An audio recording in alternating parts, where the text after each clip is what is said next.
Hi friends, வீட்டு பக்கத்துல நியூவா ஒரு ஹோட்டல் ஓபன் பண்ணியிருக்காங்க. அங்க போய் டிஃபன் சாப்பிடலாம்னு கிளம்பியாச்சு. ஹோட்டல் ஓபன் பண்ணி 1 வீக் ஆகுது. என்னோட ஹஸ்பண்ட் சாப்பிட்டுருக்காங்க, டேஸ்ட் நல்லா இருக்குன்னு இன்னைக்கு எங்களையும் கூட்டிட்டு போனாங்க. டிஃபன் தான் வாங்கி சாப்பிட்டோம். டேஸ்ட் உண்மையாவே சூப்பரா இருந்துச்சு. நல்லா சாப்பிட்டு முடிச்சிட்டு ஃபைனலா ஒரு கப் காஃபி குடிச்சாச்சு. அதுவே அண்ணா நகர் அம்பிகா காலேஜ் ஆப்போசிட்ல தான் ஓபன் பண்ணியிருக்காங்க. பர்சனலா எனக்கு டேஸ்ட் ரொம்ப பிடிச்சிருந்து. நியர்பை இருந்தீங்கன்னா ட்ரை பண்ணி பாருங்க.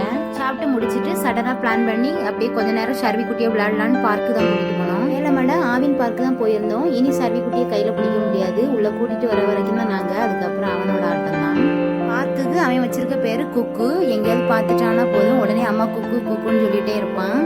உள்ள கூட்டிட்டு போறது ரொம்ப ஈஸி தான், ஆனா வெளியே அவனை கூட்டிட்டு வர்றது ரொம்பவே கஷ்டம். வரவே மாட்டான், ரொம்ப அழுது அடம் பிடிச்சி அவனை தூக்கிட்டு வர மாதிரி தான் இருக்கும். கொஞ்ச நேரம் என்ஜாய் பண்ண விட்டுட்டு சர்வி குட்டியை கூட்டிட்டு வீட்டுக்கு கிளம்பிட்டோம்.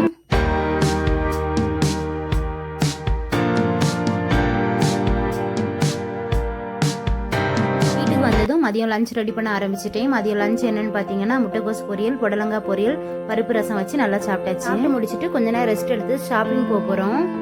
பக்கெட்டில் அப்பளம் பொரிச்சு வச்சிருந்தேன், அதை எடுத்துட்டு வந்து என்ன பண்ணி வச்சிருக்கேன் பாருங்க. எப்பவுமே வீடு சுத்தமாக இருக்கவே விட மாட்டான், ஏதாவது ஒரு வேண்டாத வேலை பார்த்துட்டே தான் இருப்பான். நாச்சியார் தான் போயிருந்தோம். ட்ரெஸ் எடுத்துட்டு பில் பண்ணிட்டு என்ட்ரன்ஸ்லேயே கிறிஸ்மஸ் தாத்தா இருந்தாங்க. சர்வி குட்டிக்கு சாக்லேட் கொடுத்தாங்க, வாங்கிட்டு சேகன் கொடுத்துட்டு கிளம்பிட்டோம்.